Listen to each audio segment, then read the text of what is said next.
You have any question? Muốn hỏi gì không? Nhiều vấn đề? No problem. Where are you from? Chile. Chile? Yes. Oh, Chile. They eat a lot of chili pickle?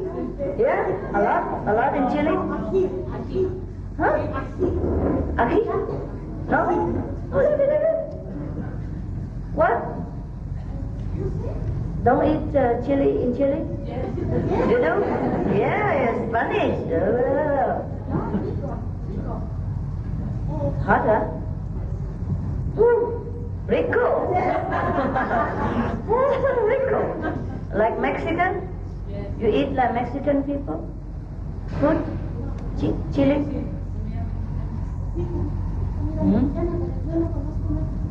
Picante? Chili. Yeah. And in Chile they eat extra chili, no? Huh? Muy picante. Más picante. Yeah, yeah. Oh, no, not for me, no. They speak Spanish there too, huh? Habla español en Chile? You see? Okay, good. Then we can communicate in English. Because I don't know Spanish. I can read it. Yeah. I just met a lady from Chicago. She just looked at my picture and she saw white light already. And you have to sit there 3 hours and see nothing. Gosh, shame on you. Yeah, you know, from Chicago, there was the lady. Just talked to me, I don't know her name. You see here? Oh yeah, she's behind her. Look at that. I'm telling you lies. Okay. See it, right? You say you both saw my picture only? Yeah. And then you saw white light already. And then she read the book and could put the book down. That's what she just told me. Yeah. And shame on you. Sit there and listen to all this initiation instruction and know how to cross leg and all that and don't see nothing. Huh? You tell me you don't see nothing? She's black and she see white light and you all you see black. That's funny stuff. I'm sorry if I say you're black, honey. I'm yellow, by the way. Just very near. You know when God made us in the oven of test, yeah, test of our endurance, the black people come out with flying black color, and everybody else was pale because they came out first. You know, the black people endure the most. They stay right behind until the last minute. Yeah, until God says, "All right, y'all, come out," and then they come out. That's why they're all black. They're all cooked, you know, well done. We are just a medium rare or, half baked. That's why we're so pale, like the Sophie and, Arthur or the like me, I was, near last, but not the last. The best come out at the last, right? That's why she sees the white color, because it's black. Anyhow, just a joke. Was it a bad joke? No, I put it up. Yeah, you're welcome. Okay, never mind. You just take things for granted, Your situations sometimes are too good. Okay? Too good. And you just kick back and relax. And wait for God to come whenever He comes. And other people, sometimes their situation, okay, never mind. Food. I know, I stand, it don't make much difference. Even with my high heels and everything, I still don't look much different than I sit. So I have to do this. All right.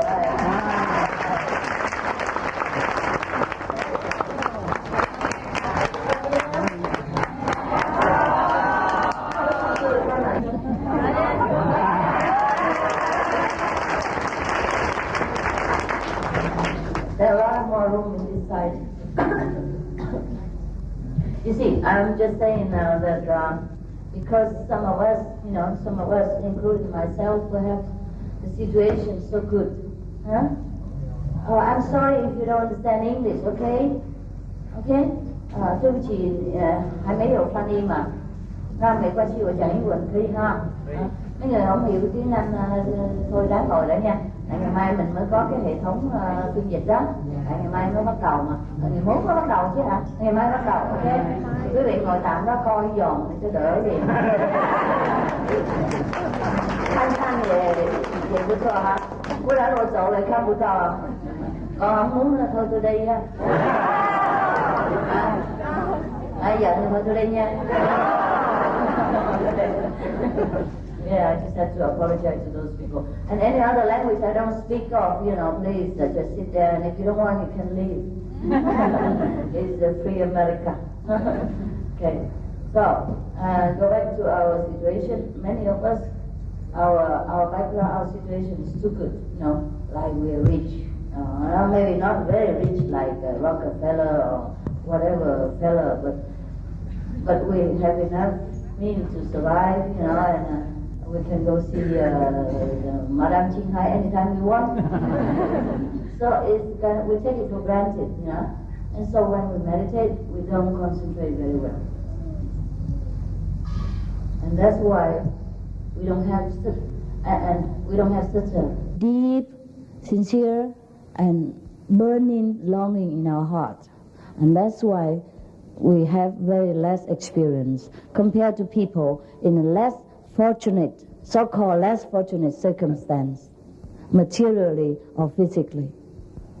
Like the people, for example, in some of the restricted countries like China or Vietnam or other communist countries. Oh, their experience are exceptional. You know, huh? You know very well, huh? When you saw them, now they tell you, huh? Or sometimes they write it on our magazine anonymously, because normally we don't want people to know who's having a higher level, who's not. Because like this is also no good for the high level person. Such is the nature of the human beings, that whatever is not in our level, what is higher, then we pull them down. Things like that we try, or we feel jealous and envious, and we send bad vibration to those people, and they affect their spiritual practice too. That's why I told you, don't tell people your experience. Understand? Even to the fellow practitioners, sometimes you can never tell whether they are up to that yet or not. Huh? You see, example, Jesus came, Buddha came, Mohammed came, and all these gurus, all these masters came. And what did we do, the human race? Kill them, torture them, make trouble for them, just because they're too high for us. We can't comprehend this kind of greatness, so we just have to tear them apart to see what is inside. This is our human nature. And after we tear them apart, we kill them or we torture them and then punish them, and then we love them again. And then if they come back with all glory, we begin to... Yeah? The same in political situation. Yeah? Anytime a president is voted, and half of the population will tear him apart. If not, he would have done a great deal more for the country than he could have done, or he did, or she did, whatever, okay? The master, or maybe any great political leader also. Most of great leaders, they have spiritual aspiration in their heart, and that's why they're great. And if not, they're just a politician, a bad one at the most. If they don't have spiritual sustain in their soul, they cannot be even good politician, understand? Can't be good at anything.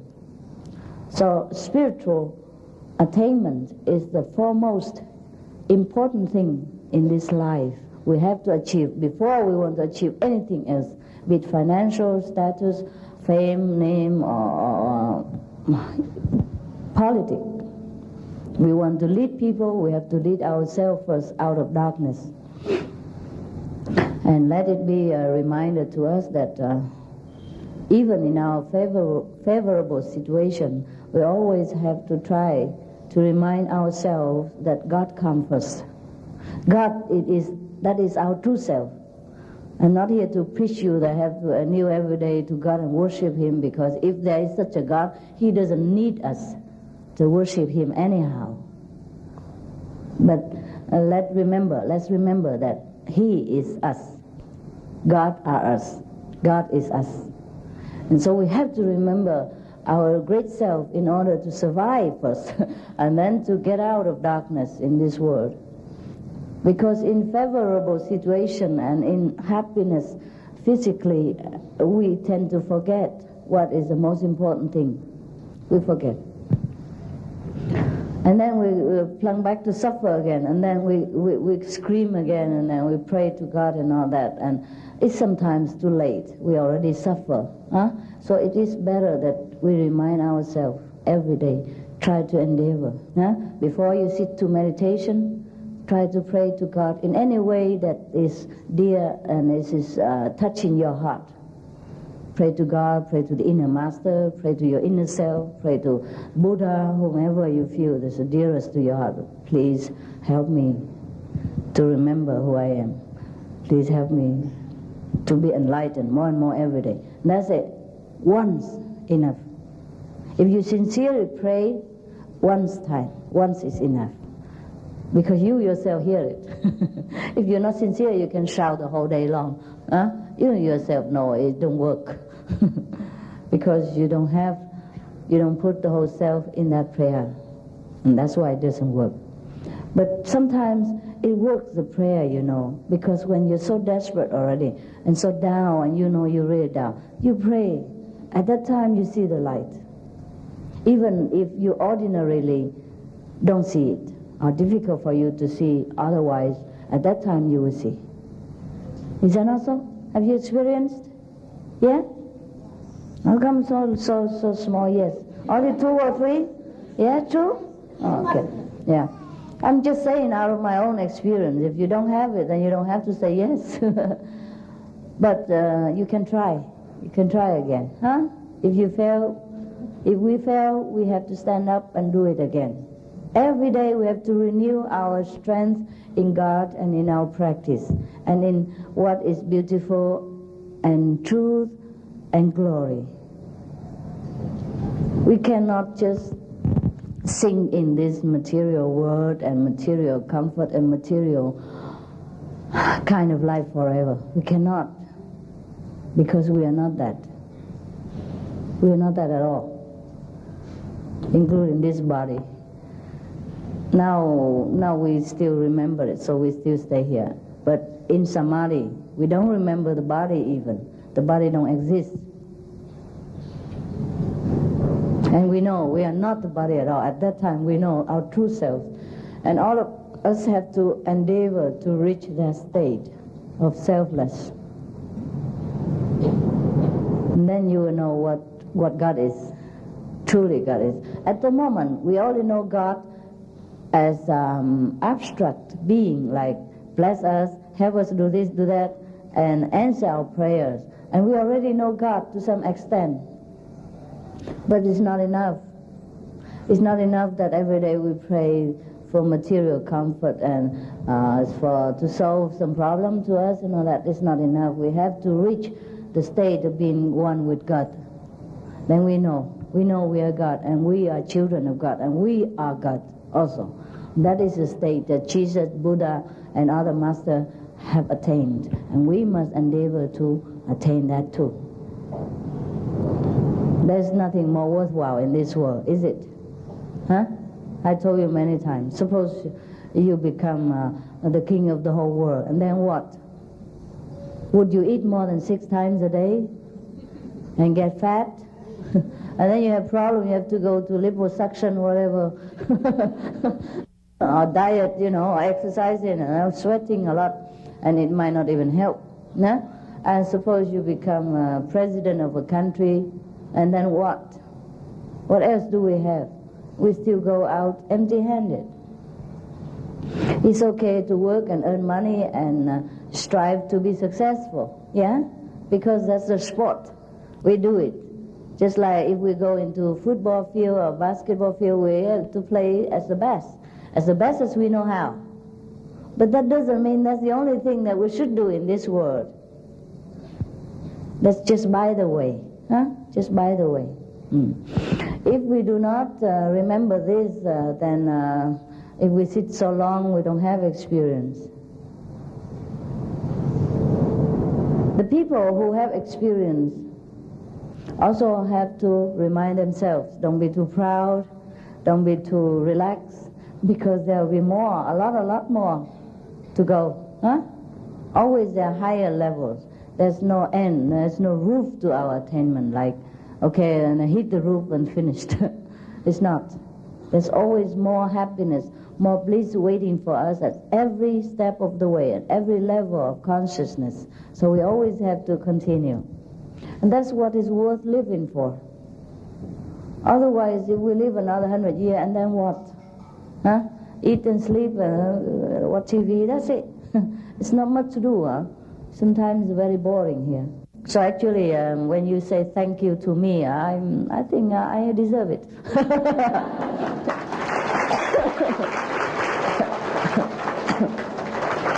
Because I have teach you some way to pass your time, huh? In this boring world. Suppose you don't have meditation. Wow, how boring can it be, huh? Sometimes, huh? Remember before? You go to karaoke, you go discotheque, you go to movies, and then what not? What next? You know, every day sometimes you don't want to get up because you don't know what to do next. Even if you have a lot of money and you can go to party every week or every 2-3 times a week, you still feel bored, huh? You eat a lot of food, you know, caviar and vodka and whiskey and all that, and then you have hangover, and then hang around, and then hang your head down. There's nothing much, is there, huh? Yeah, that's all you can get in this world. And you wear a lot of jewelry like me, and then what? Oh no, today is not. This is a cheap one, about $10. This is not my design. This is my design, okay?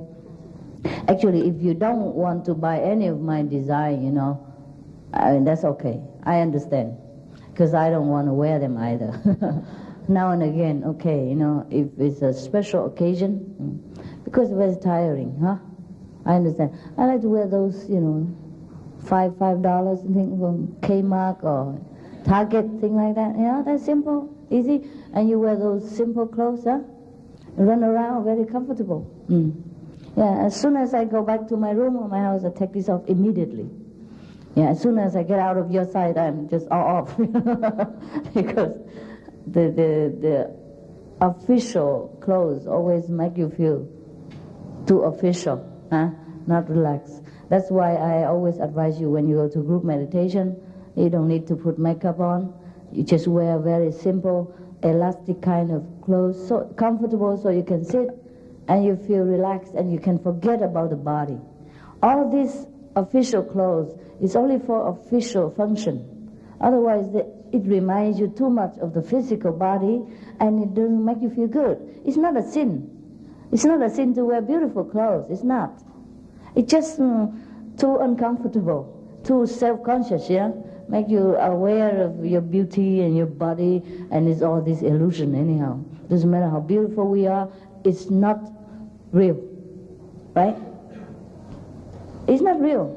Because if it is real, we can maintain it all the time, from childhood until old age. It's not real. That's why we change every day. Things decay, huh? And it's not a sin to take care of the physical body and the need or put on jewelry and all that. But too much conscious of the physical level make us kind of heavy, huh? Pull down to the physical level, and it's difficult to rise up in meditation. That's all. Okay? Yeah? Huh? Okay. So whenever you need to put makeup on, then you do that. Huh? And if you don't need, just wipe it off. Be yourself and meditate. Huh? Except when you have a very choosy husband and he wants you to put makeup on, then do that. Okay? To keep him. If you can't live without him, then you have to keep him. And if you can live without him, then say goodbye.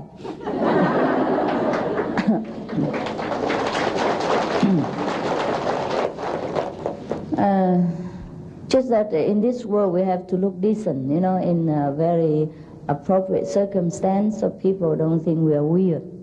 Huh?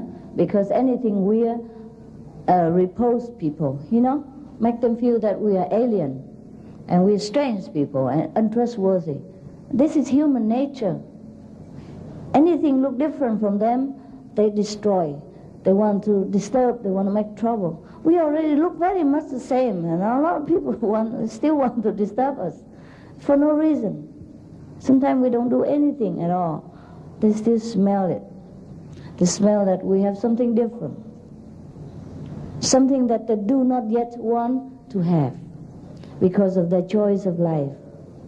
I told you many times that people come here with different choice of life, right? Sometimes they choose to transmigrate in this lifetime hundreds or thousands of times before they come back to the kingdom of God. That's their choice, okay. But they like to keep us here with them because they don't want us to go home first. Yeah, they say, why? It's still fun.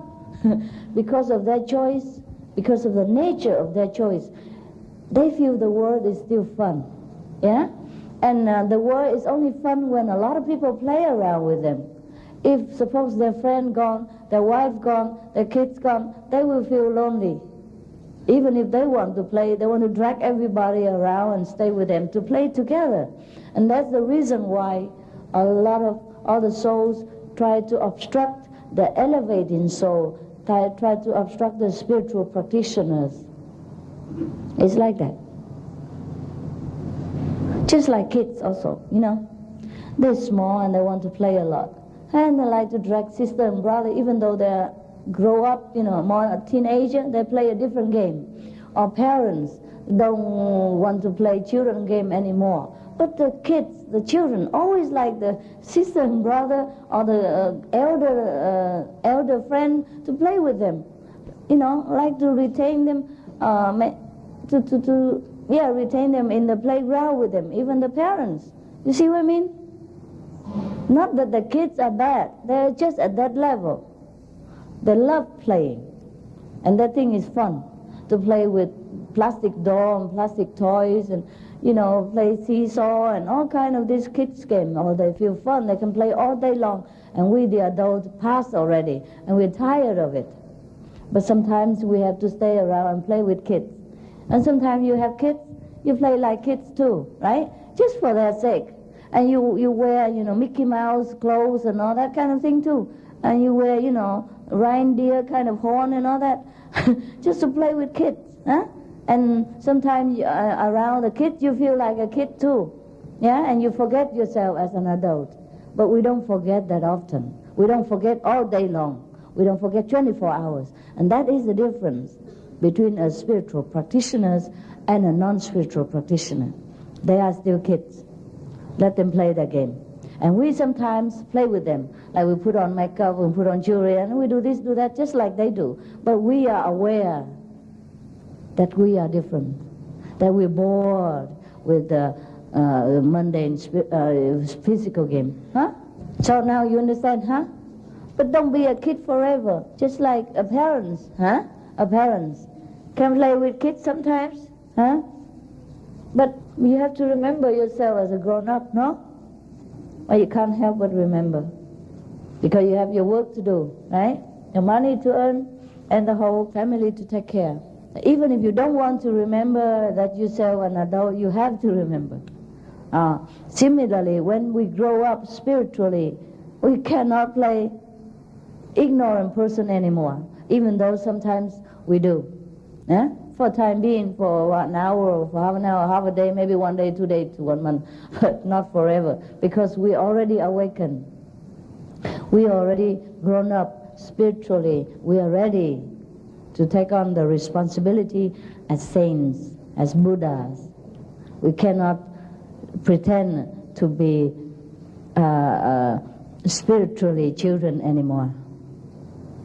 And that's the difference. And that's why we do the way we do. That's why we have to meditate.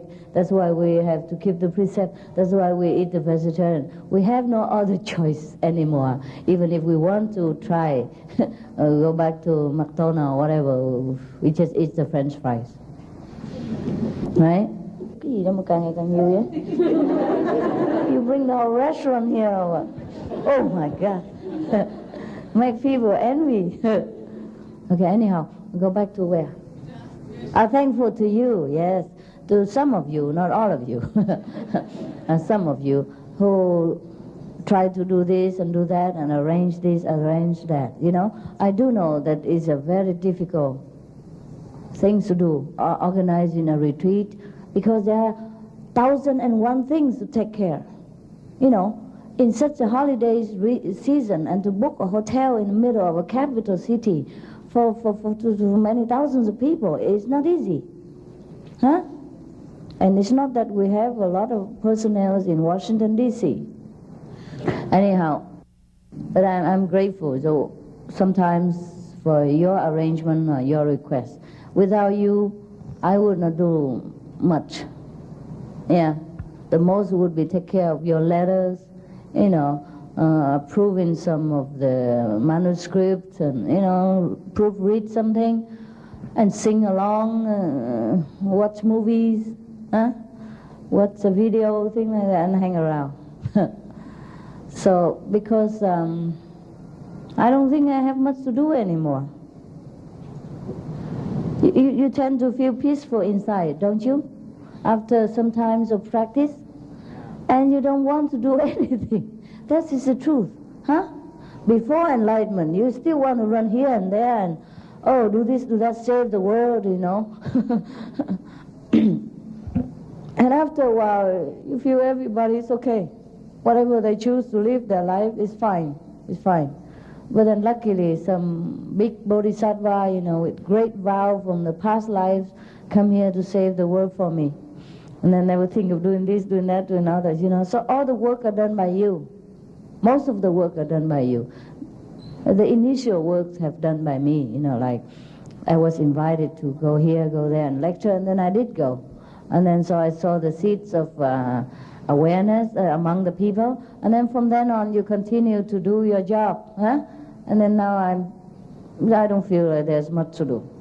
So it's good sometimes like this that somebody requests, you know, even outside people. This party, this retreat would not take place if there has not been for family. The great musician family, remember last time in Long Beach? Last year, same time? Yes, the one who play all kind of Vietnamese ancient instruments. Yeah, and they made it themselves, and they modified it into different type, remember? Yeah, that great family. They want to do something before they retire. That's what they told me. I hope they won't retire afterward, but, you know, they just think they want to do something the last time. And they requested that they would make kind of my teaching into music. Some of my poetry and my teaching compose into music, and make it into a kind of Zen music. Yes. Just like Kitaro, yeah? Chitaro? Yeah, it's kind of new age, something like that, old age, whatever. And then, so, because they were very sincere, you know, and some of our fellow practitioners support them, support their ideas. And I would feel a great, how say, kind of great discomfort if I refuse such great people, and if they want to do something good for the world, you know, to add into the melodies of this world some more Zen kind of breathing, some more poetic and noble kind of music. How can I refuse? So that's how this event take place, yeah, because we are since they are having a great night of musical, I'll say, performance on the 27th. And so the practitioner also asked that may it be also a retreat before that. Yeah, by the way, you know what I mean? To pray for world peace and pray for our peace and whatever. And then we celebrate afterward, just by the way. So this retreat come into realization because of one of the non-initiated people, no, a family. You see what I mean? So anything can trigger our practice. So if we, the practitioner, don't have such enthusiasm don't have such a patience and sincerity for spiritual practice, we would really feel ashamed of ourselves. Because even the non-initiate people, they are so sincere and so, I would say, earnestly wanting to do something for the world. And so we should be the more so. Capiche? Okay, I don't know what else to say. All right, so you know already, huh? You know why we're here, huh? Yeah, okay. Anyhow, this is the capital of America, Great America, so behave yourself like a capital. You feel good here? Yes. Yeah. It's a city of culture. It's a city of high class, huh? Of international peacemaking and war decision. Choose peace. Anyhow, this is a working city, huh? You feel restless a little here or not? Huh? You don't? Well, I do. Couldn't sleep last night. I don't know what they did to my room. Too many people arranged in my room and I couldn't sleep, you know. I feel like, That's why most of the time when I come to any place, I just sneak in. I don't let any of you know. That's the best. Even in an ordinary hotel, I sleep better. Whenever you arrange, I just keep jumping up and down in the bed, you know. I don't know what to do with myself. Too much blessing. Next time, just do it. Don't bless my bed, okay? And don't bless my food, don't bless my kitchen, don't bless anything. Just leave it alone. So then I can sleep a little, have a little rest. I come see you anytime, anyhow. Huh? Don't be restless. Okay, all right. Any question? Okay, so I see you. Huh?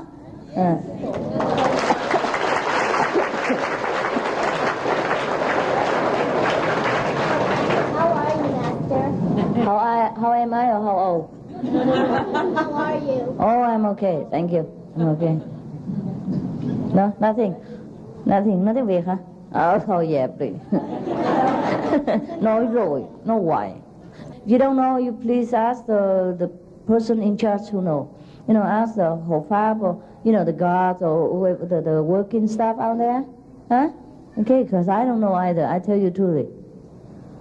The first time I know that this hotel called Hilton is because I came here. Yes.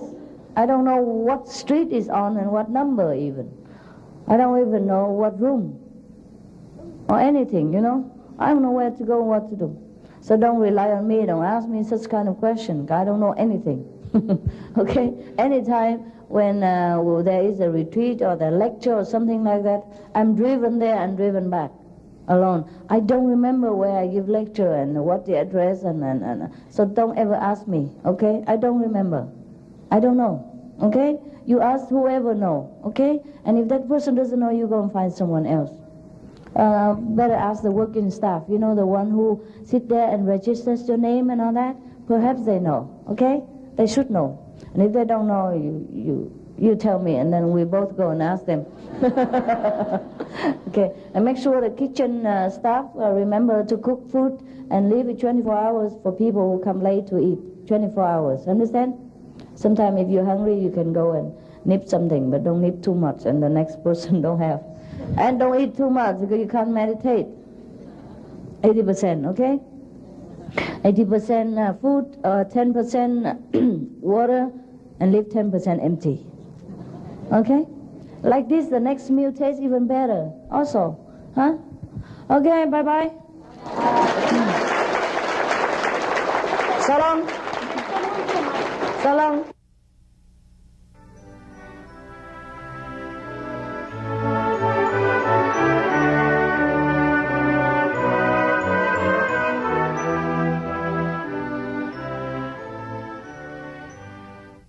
I was initiated in July of this year, and for some time throughout the past few years prior to this, I had come to feeling empty with my ambitions and my material comforts in the world. And my spirit was thirsty for a deeper sense of meaning in my life, one which I have known and carried with me for quite a few years in my life. I'd been reading yoga philosophy, and through my meditation I prayed to God to send me that fruit for which my soul was so hungry. One day as I was reading at our local spiritual bookstore, I decided to take a break and dine next door at a popular vegetarian restaurant. It was there I came across a small booklet entitled The Key to Instant Enlightenment. I thought, what's this? Now instant enlightenment. Just add water and stir. But as I turned the booklet over, the words, "We the disciples of," caught my eye. I was curious by the fact that this seemed to resemble more of a book than a booklet, and it was presented by the disciples of the author, and I was impressed by the amount of work that had obviously gone into it. And I thought, some people must have a great sense and strength in belief to go to all the time and expense to prepare this and offer it free to the public. So I took the book home and I began to read it. The words within it seemed to captivate my spirit, and in the simplicity and honesty in it, they had a great sense of appeal to my inner ideals of truth and meaning. It wasn't that it contained things that I didn't already know, such as vegetarianism, world peace, love of God, world hunger, and the like, but it seemed like I was reading the words for the first time. I could not put the book down, and after reading it, I found myself back at the local bookstore looking for further reading material by this author known as the Suma Ching Hai. I read all the books I could get my hands on, and within the span of a couple of weeks, I then contacted a meditation center in my area. It was after receiving a warm welcome there from the enthusiastic and loving disciples there that, and after reading these truthful words imparted by the Master, that I then realized what I had been come to looking for. I wanted to become initiated, and I applied at my first visit to the center. After a few months of waiting, my day of initiation had come, and by that time I was doing a lot of reading of the Master's books and was in eager anticipation of being hurled into ecstasy.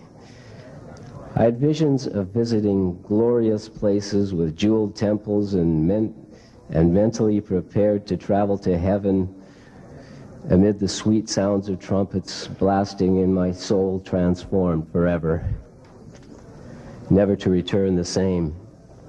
I had thought of myself as being somewhat spiritually advanced prior to this, and therefore it came to me as a bit of a shock when I found in initiation that these great things that I had been expecting all this time just really didn't happen. But many things went through my mind at this time. Maybe I don't have many merits, I thought, or maybe something went wrong, or maybe I'm just not the idealistic soul that I profess to be and come to know these past years. As I began to think deeper upon this afterwards, and as I continued on with my daily meditation since, I slowly began to grow a bit more comfortable with my expectations.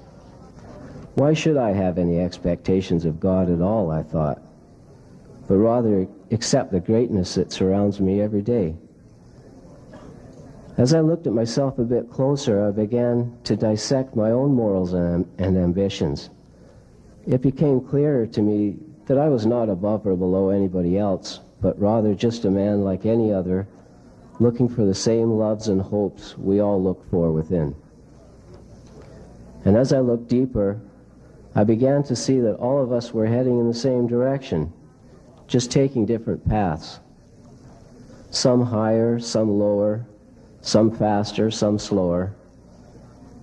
And as I looked within my heart, I began to plainly see that this was the gift offered me through my initiation, and not the grandeur I had expected. It seems that every time we encounter the truth, its simplicity evades us. As I continue with my meditation these days and try my best to adhere to a simple and honest lifestyle, I stop from time to time and take my comforts and strength from these simple things and thank my inner master and Master Ching Hai for her unconditional love and help. Thank you very much.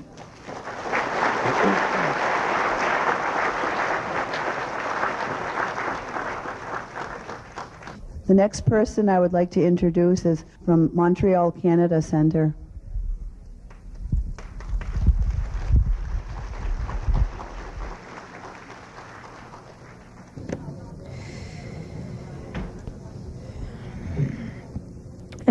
Je vivais une période difficile avec mon mari car il n'était pas d'accord que j'aille à cette retraite. I was going through a difficult time with my husband because he was not in agreement, with me coming to this retreat. He did sort of disagree with me coming. Le dimanche suivant, comme je l'ai médité, la salle de méditation n'était pas prête, je suis sortie. The following Sunday, I went to meditate, but the meditation room wasn't ready, so I stepped out. Lorsque je suis revenue, j'entendais la voix de maître au loin, et plus j'avançais vers la salle, je ressentais une grande joie. When I came back in the room, I could hear Master's voice, and as I was walking into the room, the closer I was getting to that voice, the greater joy I was feeling and experiencing. J'étais très heureuse d'entendre maître, et ensuite je me suis mise à pleurer car je ne voulais pas que mon mari ait de la peine. Que mon mari, quoi? Ait de la peine parce que je venais ici. Oh, and I was feeling greater joy, but at the same time I was a little worried because I was afraid that my husband would, do something that would go against that. À la fin de la méditation, il y avait un messager pour répondre à nos questions. Il m'a dit, même si je n'y allais pas à la retraite, d'être heureuse avec mon mari. A Kuan Yin messenger was there, and at the end of the group meditation, he told me that even if I could not attend the retreat, I just, be happy with what I have. Je me suis décidée à écrire une lettre à mon mari et je pleurais tellement que je ne pouvais plus écrire. I was very sad. I was crying a lot, and I was crying so much that I couldn't write down anything. J'ai prié maître de m'aider à accepter la situation et j'ai pu terminer ma lettre. I prayed to Master to allow me to, finish the letter and sort of take myself, back into a more calm space. Lorsque mon mari est arrivé pour dîner, je lui ai remis la lettre et il m'a dit « Ça me dérange pas que tu ailles à la retraite. » And when my husband came back that evening for dinner, I gave him the letter and he read it, and then he turned to me and said, "It's okay, you can go to the retreat, I'm all right with it." J'étais très heureuse de venir ici. Merci encore une fois de prendre soin de moi et de ma famille, maître. I was very pleased with that, as you may know, and I thank Master for taking care of everything, including my family. Thank you.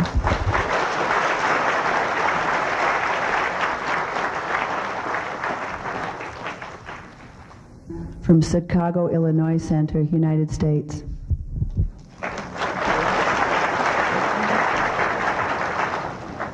Peace, everyone.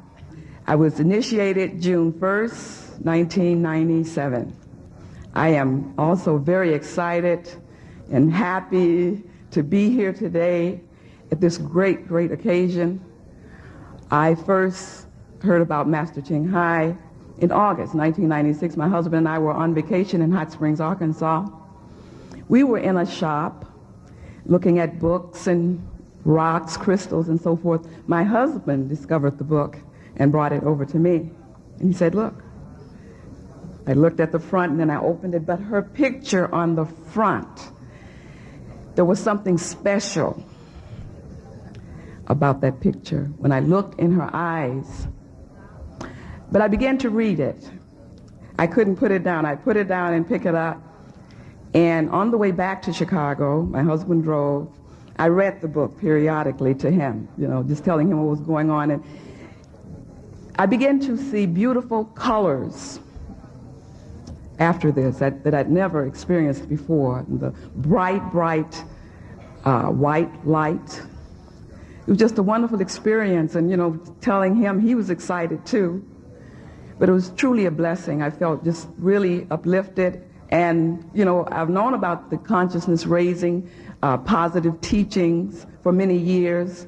And I knew that it was really a blessing meeting or finding out about Master Ching Hai because, she was teaching the same teaching that we were used to, all the wonderful teachings that she brought forth about Jesus and so forth, the truth about him. We were just elated to hear such a wonderful woman come forth, so sincere and serious she sounded, but we'd never met her before.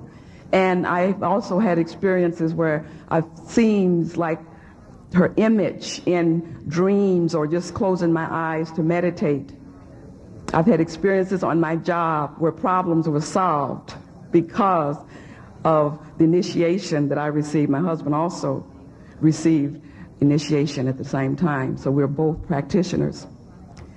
And most of all, yesterday, my first time at a retreat, my first time meeting Master Ching Hai, I had the opportunity to speak with her one-on-one. And I was so surprised, I was so shocked, I thought I wasn't going to be able to speak, but I was able to talk to her. And I'm writing a book, and I said, Master, I said, I would like to put your name in my book. She said, oh, you would, huh? She was coming down on the escalator, I was going up on the escalator. That's how I believe God planned the meeting in that way. But I turned around and proceeded behind Master and the group, and they were coming into the meditation hall, and I just came in and I stood along the side, and after a while she turned to me and she waved, and then she looked again and I said, she's begging for me to come. And I ran over, and some of the security run. I ran, and it was just amazing. But I just know it was God planning this. And my husband really, he couldn't come, but he encouraged me so much to come. He said, you should go.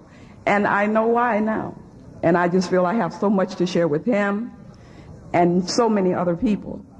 We are all truly, truly blessed, way beyond our fondest imagination. It's a blessing to follow whatever Master says, eagerly, speedily, whatever, because she is truly, truly God sent. And standing in her presence, it's just a blessing because I just felt the power of God, but a meekness and an humbleness about her, a giving spirit that I know of no one. And I did have a master before who left the body in 1983. So this is my second master. And I thank God because I know we were led to her. Thank you all. Peace.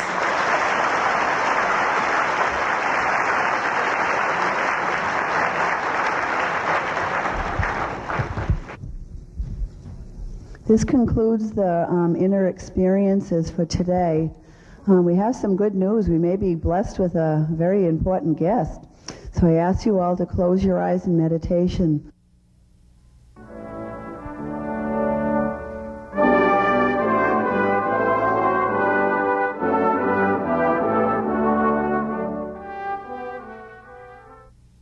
I'm scared to meditate with you. I can't even sleep here. This is incredible. I thought I'd sleep upstairs, I'd be too cold, lonely. I come here and sleep together with you, but no chance. And then,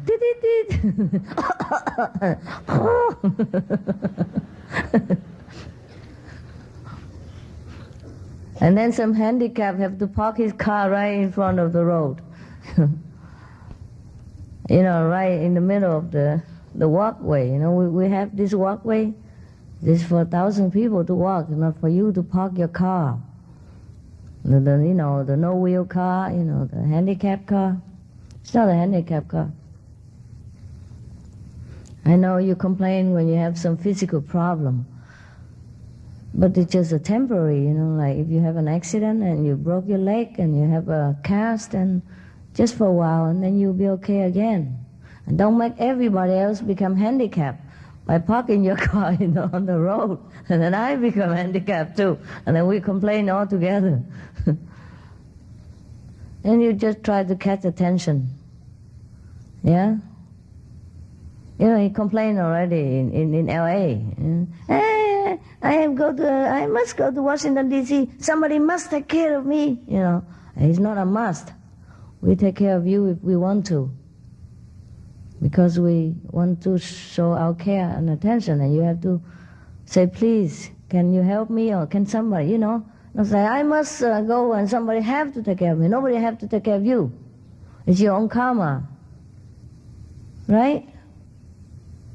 Just like some people bring the children in the center and expect that we become bodyguard and babysit all day long. Everybody go there just to meditate, like you do. And if luckily they don't have their lovely karma with them, then you don't throw their karma at them. Sometimes you have to watch your manner. This is very rude. Everywhere people try to take care of children and the temporary handicapped people, but we should not use it, should not abuse it and throw it at everybody's face and everybody else's expense. Whatever we have is our own problem, it's our own karma, we created it. Even if we don't create it, if somebody else wants to help us, that's their own free will and free, and loving voluntarily. We cannot force people to take care of us because we are this, we are that, we are others. There's nobody here own us anything, and nobody anywhere own us anything, absolutely, whatsoever. We are in this company, and the employee here are very helpful already. Our company is already the best. So don't try to make it, as if this is the end of the world. And if any one of you want to sit on the chair for any reason, sit on the rear or on the side. Yeah? Don't park yourself right in front of everybody else or right in front of me. I know you have the reason for sitting on the chair. You might have your long leg, you might not be used to it. Cross leg, you might have your leg problem. Or you might have your pain or something. It's all right. But consider somebody else that don't make everybody painful like you do. It's not necessary, yeah? We are a practitioner. We should be brave, we should be courageous, and we should take care of ourselves and accept whatever condition we are in as much as we can. Unless necessary, we don't trouble other people. Everybody come here for the same purpose. They have the same problem like you do, more or less. They have to go through a lot of problem to come here. They have to pay the money, they have to take holiday sometime, they have to quit the job if they couldn't get it, or if the boss don't feel like give them holiday and things like that. And they have to go through family discussion and be courageous to,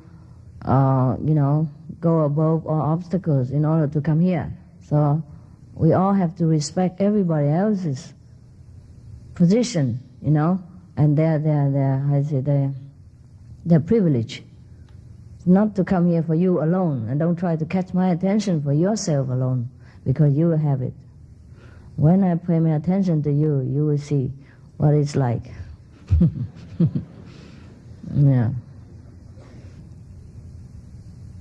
I don't like people to take advantage of everybody else's and just think of yourself at everybody else's expense. Doesn't matter how much I love you and concerned about your condition, I'm concerned about everybody else as well. I don't like people to take, everything for themselves and nothing left for everyone else, When I come down and just one or two of you and make some problem and make me in bad mood, then everybody else have to share that too. You understand? And that is no good. And make sure if you want to come here next time or any time, consider everyone else's position. Your alarm clock, we don't need here. You always wake up on time for dinner. Because somebody else will knock you out of your samadhi, or, everybody else will get up and then Normally we have the rule for meditation hall, Don't bring all kind of plastic back and cushion and alarm clock and any titi-tata like watching the meditation hall. Everyone should know already from the meditation center. But every time you commit the same mistake. And the time here is very short and very valuable. If it's not for you, then for everyone else. So if you don't feel it's valuable, then you stay in your room. Meditate, sleep, whatever you want. Nobody is forced to come here. But when you come here, you behave and be responsible. Just thinking, suppose you are in the other person's shoe, what would you feel, what would you think? And don't try to just feel sorry for yourself too much at everybody else's expense, including mine. I'm not always in a good mood, I warn you. You know already very well my temper. Need I advertise on TV? Yeah, when I don't like it, I don't like it. There's no nonsense about me. And if you don't know it by now, God helps you. Okay? Don't always try to stick out so that I can see you. Just sit where you are, I see you, all right. Okay, now it's time. It's fast, huh, today, huh?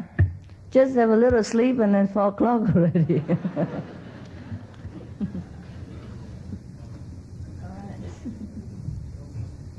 Okay.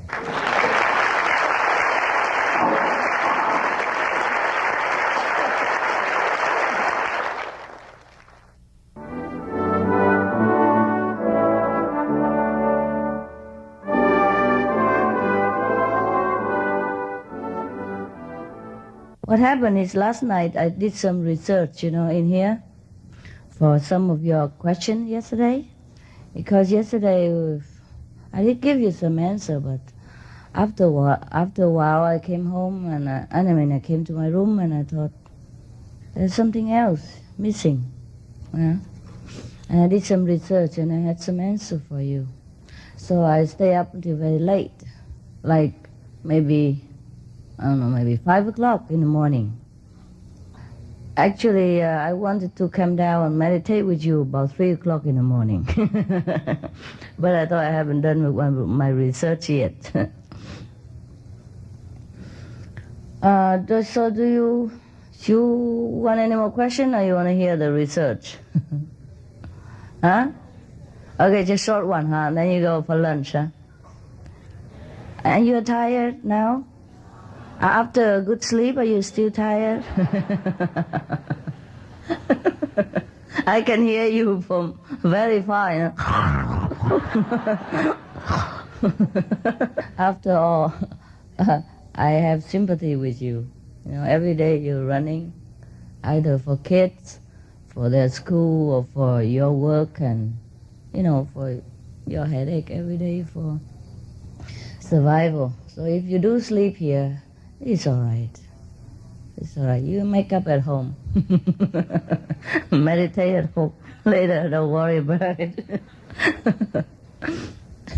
God knows we are in trouble here. Okay.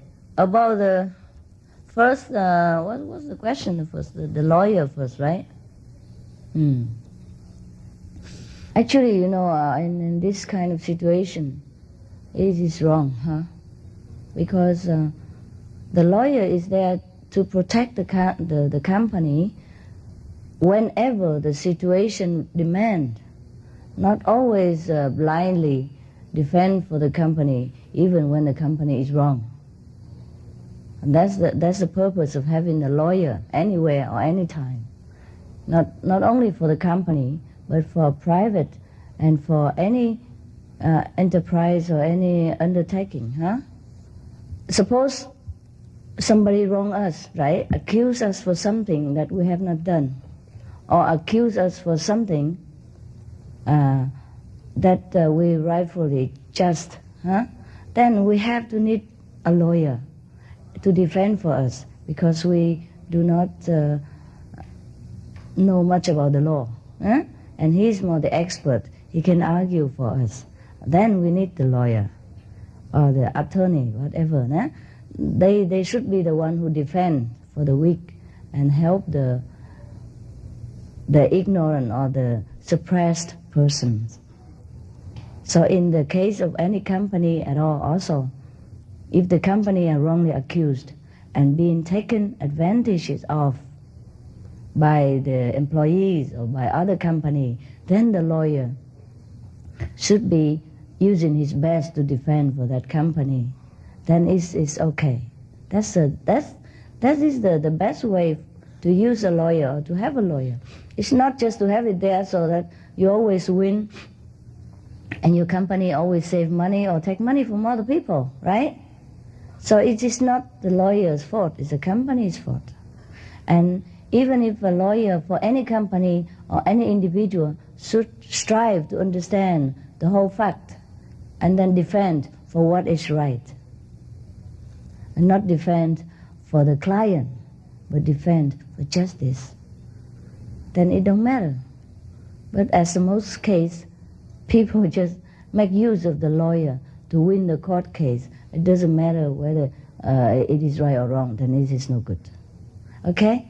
Yeah. So if you are a lawyer, if you intend to be a lawyer, if you're going to work for any company, for any person, you should bear this in mind. If your client is wrong, tell them they are. And you refuse to defend. Or you can change the policy of the company, say, my profession is to defend for what is right and just. I cannot go over that. And if they fire you, go do something else, selling tofu or something. Huh? I told you yesterday. Yeah. We don't have to live the life of rich and famous in order to be a human being.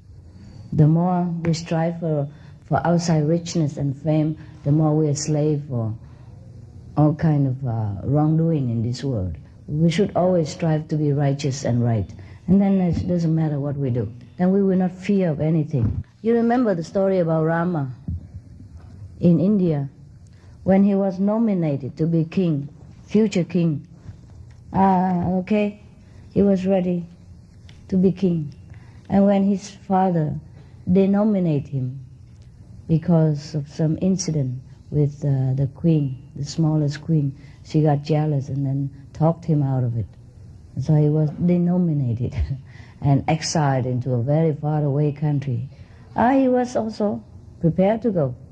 And people say, are you not sad? You're not standing up for your right and all that?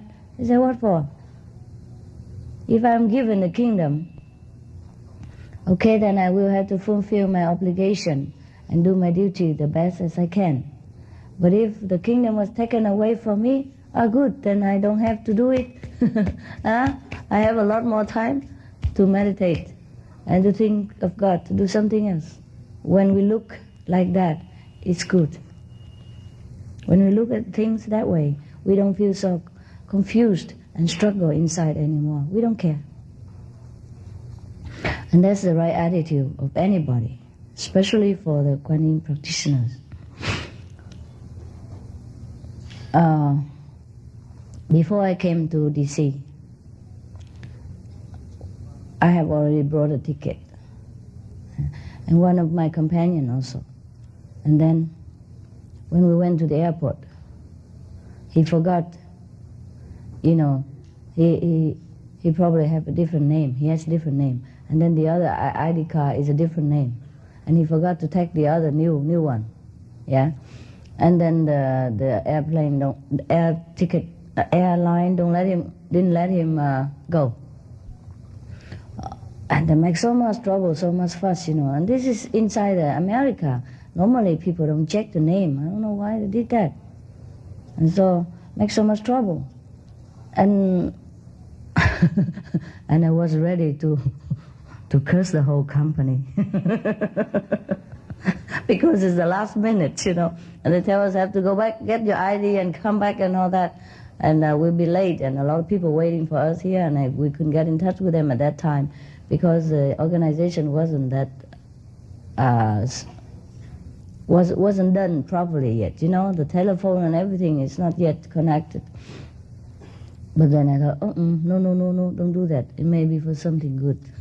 And then I just smile. Yeah. It just makes you feel peaceful when you forgive people. And when you think that maybe that is God's arrangement for something else better, or for somebody's benefit. It might not be your benefit. It might be somebody else's benefit. So whatever it is it's God's arrangement. Otherwise it wouldn't happen. That's what I think all the time. You know? And then suddenly another lady jump in from nowhere and say, oh, you can buy another ticket with this ID card. And then, refund the other ticket, so no problem. And then we go on time. We went on time also. It's not because of the new ticket or anything. It's just the attitude that makes you feel so good. Good before the new arrangement comes. You already feel good. You already make peace with God and with the whole world within yourself. So this is a very beneficial way for us already, that we can think that way because we meditate, because we're calm in our heart and we don't feel hostile toward any situation or any people. So let alone somebody who has not done us anything wrong, like the client of the other opponent, of the opposition. So as a lawyer or any defender of justice, you should remember this. We rather do ourselves harm than do somebody else harm. In case, only except for self-defense, then you do what you think is right. But normally I just let God does what is right. I don't even bother to defend for myself. What is it to defend for ourselves after all? What do we have to defend for ourselves? To defend for myself so that I live longer in this body? So that I eat more in a few more days, or a few more years that I live, or defense for my fame? What for do I have any fame? And what for does it serve me? Of course, it is good that if our group have a good name, then it's more comfortable for us, and we can do a lot of more beneficial things to mankind. But if it doesn't happen that way, then it's all right. Then I have less work to do. And you have less brothers and sisters. in the same group. Otherwise, they are also our brothers and sisters, even if they're outside our group. It don't matter. We don't lose anything. Okay, there's another question about being bachelor. In the old time, many of the masters, even now, they're married and they have children. But they would advise you, like St. Paul or like the Buddha, tell you not to marry. It's not because being married, you cannot become a Buddha, or having some physical exercise with your wife stop you from become one with God. It's not that. It's just that if we are too indulgent in physical awareness, then it's more difficult to rise up as a spiritual level. That's number one. So if you exercise everything in moderate, it's all right. That is number one. Number two, in old time, and even now, but let's talk about old time, why the masters advise people to be bachelor, to be single. In old time, it's more difficult to raise a family than now. Jobs and facilities are not as abundant as today. Do you agree? Yeah, very difficult. And if you want to travel, to go to see a master, or to practice a retreat or something like that, and you have a family, it's even more difficult than today. Today, you can do extra job, and then you can leave the family at home for a day or two or 1 week, and you fly home very quickly, or you go by train. In the old time, if you want to see a master and you happen to live very far away, you have to go on donkey, go on foot, and it takes months. Could be years. So how are you going to leave your family behind and discharge your duty as a spiritual practitioner at the same time? It's more difficult. That is if your family even let you go at all. Huh. And if even your conscience allow you to do that. And to raise a family and to earn a living in the old time is very, very strenuous. We always talk about the good old time, like as if before our time, everything is more abundant, everything is more glorious and more clean and pure. It's not true. If you see the picture of the old time, the photo or the painting, you see the chimney or smoke in the whole cities, right? And the horse manure is all over on the street, and the cows and the pigs are running everywhere, chickens and ducks and running in your apartment in New York, for example. Everywhere is not as clean as today. And not to talk about the bathroom, the toilet facility and all that. You know what it's like, huh? In the place of the dustbin today, there's a place of the the night pot and all kind of things. Yeah, that was the old time. If you are single, it's more easy for you at that time as a practitioner. Now you can picture the whole thing or not? Yeah? Okay. Because if you're a bachelor, you can just share a room with anybody or just live anywhere, huh? But if you have a family, a kid, and before our time, you want to control birth, it's very difficult too. Today you have more facilities. If you want to have 2 children, you can have 2 children. Well, accidentally sometimes 3 or 4, but at least the majority has the opportunity to change the circumstance, yeah, or to choose. In the old time, no, you don't. So if you have a family, you're bound hand and foot. And that's why the master of the old time tell you, better be single. Understand now? So many things, it's not just that. And then suppose, if you became a master even after being practicing for a long time, and then you have a big family, how you travel to teach people and all that? Yes, possible too, but you couldn't travel far. You couldn't stay long for months or something like that. There was a master in Muslim Sufis long time ago. He's very famous.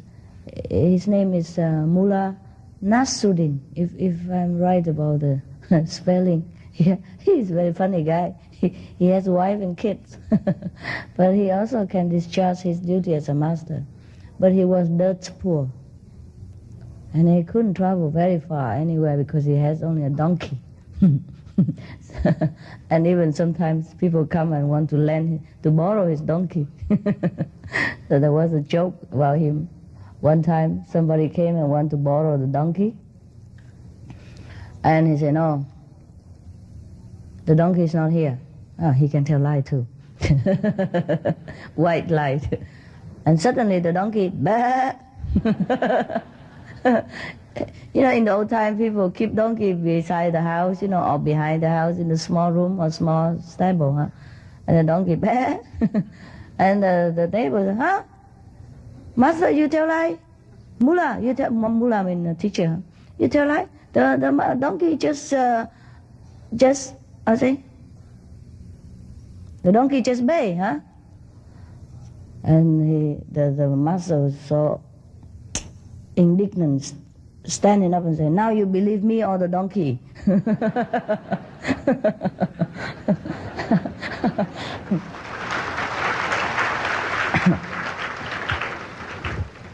Okay, so much with the master.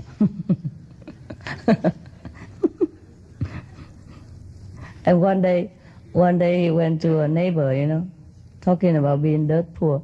He went to the neighbor house in the garden and plucked some of the carrot and put it in his bag.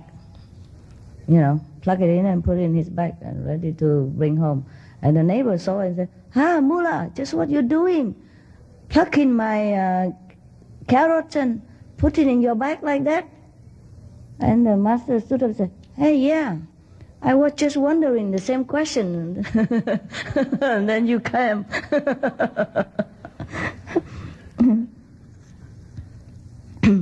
He also doesn't know what he's doing. Very cute guy. And then he also has family problem, even as a master. I mean, he doesn't talk that much, but just one or two joke, give us a picture.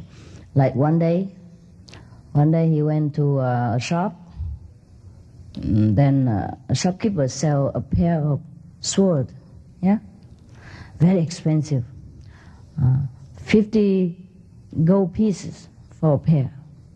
And mullah just look at it and say, oh, what is this? Why so expensive? It's only made of a piece of iron, at the most. Why is this a 50 piece of gold in the old time? It's very expensive. So the owner of the shop said, oh, mullah, you don't know.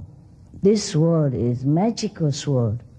When you go out and fight, they extend longer, invisibly, and reach the enemy and kill them. So the master don't say anything. He went home. And he brought out a pair of fire tongue, that you use to pick up the hot coal from the fireplace. Okay, they call it fire tongue, right? Okay, he brought to the shop owner, a pair of fire tongue and said, here, sell this for 100 gold piece. And the shop owner of the sword, sword shop owner said, why, mullah? This is just an ordinary fire tongue. Why 100 gold piece? And the mullah said, you don't know. This might look ordinary to you, but when my wife throw it at me, it can extend across the room of 50 yards.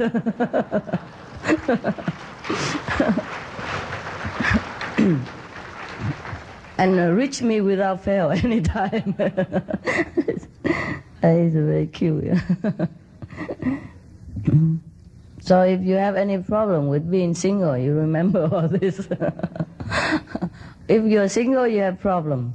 If you're married, you have problem too. But being a single, there's a little less problem, I must say, More freedom. And maybe more lonesome.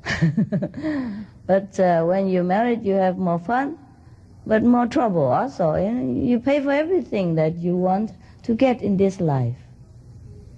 And you have to be willing, either way, So make your own choice. It's not that if you're married, you cannot become a Buddha. Yeah. And about the person who talked about his own problem, the money problem, that he saw money-oriented, remember? Yeah. Well, that's a normal reaction of the mind if we are into something and intensively concentrated on it. Yeah? The same if, suppose you quarrel with your spouse before you sleep or during that day, and then before you sleep, you didn't meditate enough. Then when you wake up, you still remember the quarrel yesterday. Yeah, it still disturbs you very much. Sometimes even you meditate a lot, and disturbing is still there. So you just have to take time to let it go. But if you quarrel again the next day, and the next day again and again, then it will be very much disturbance. And then it's very difficult to forget it. So it is better that we try to construct a very harmonious atmosphere at home. And that's why I advise you to discharge your duty at home as best as you can, so that everyone is happy, including yourself. And then you can meditate better. You don't feel disturbed in the mind while you meditate, or even after meditation or during meditation. Now concerning daily work, like making money and discharging your duty as your employment required, it's very difficult to put it down. That's why you have to meditate every day to erase some of it. But there is a solution to it. You know, even I sometimes, when I meditate, I think of the problem too, because it was at hand. And it's sometimes pressing, sometimes very difficult to get rid of. Yeah? So what I do is I write out the problem before I meditate. Okay, this I will have to solve. That's just one thing. Write it on a piece of paper and have a notebook beside you or in your pocket, small one, so it's not heavy. And then a pen. I told you that many times, but I tell you again, this is more practical concerning your job. Because once you write it down, the mind feel better. Okay, he's going to take care of it. It's already lessened the intensity and the pressure. When you finish your meditation, you can take care of it. You tell your mind this, and then it eases off. And then if you know the solution, okay, now I'm going to meditate. You know you're going to meditate, but you know the solution to your problem. Like, okay, I'm going to do this, do that tomorrow to make more money or to solve that problem. Then write that down too.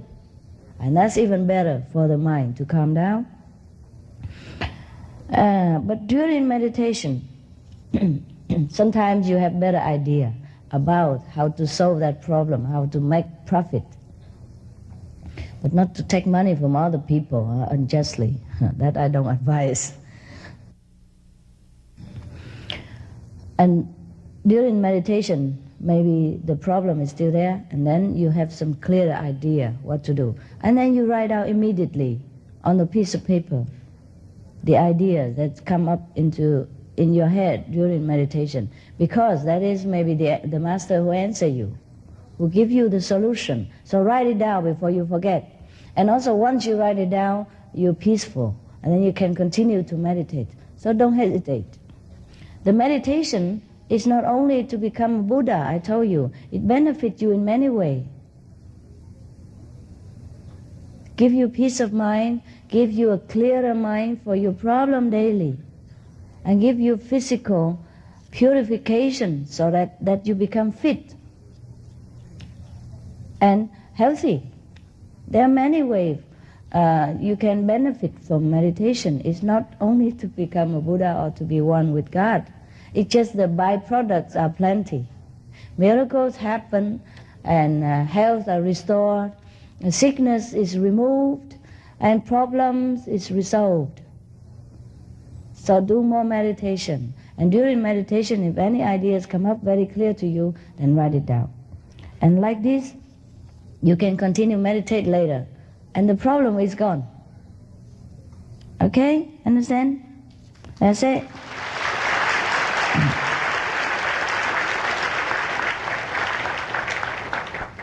And suppose after all this the problem still not gone, and it bugs you every day and bugs you too often that you couldn't meditate, then you have to quit the job or quit me.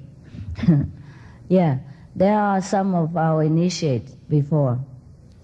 After they became successful in some business, become rich and famous, they quit us too. Too busy,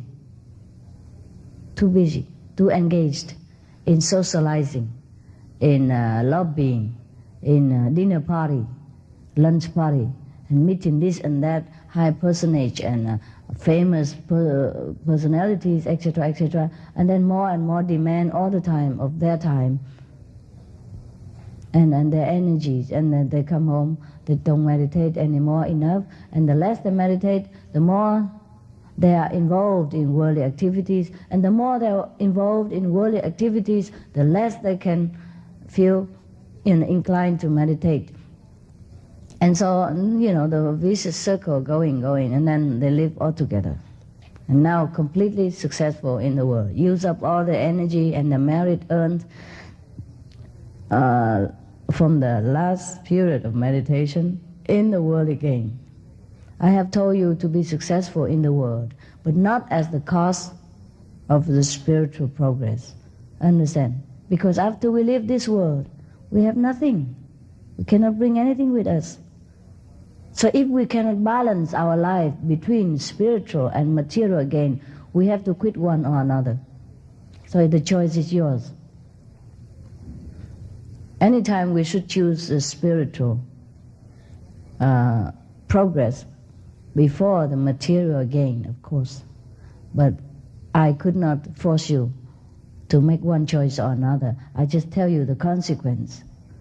Money and fame is very, very strong, powerful tool that the Maya use to nip us from our spiritual aspiration. So be careful.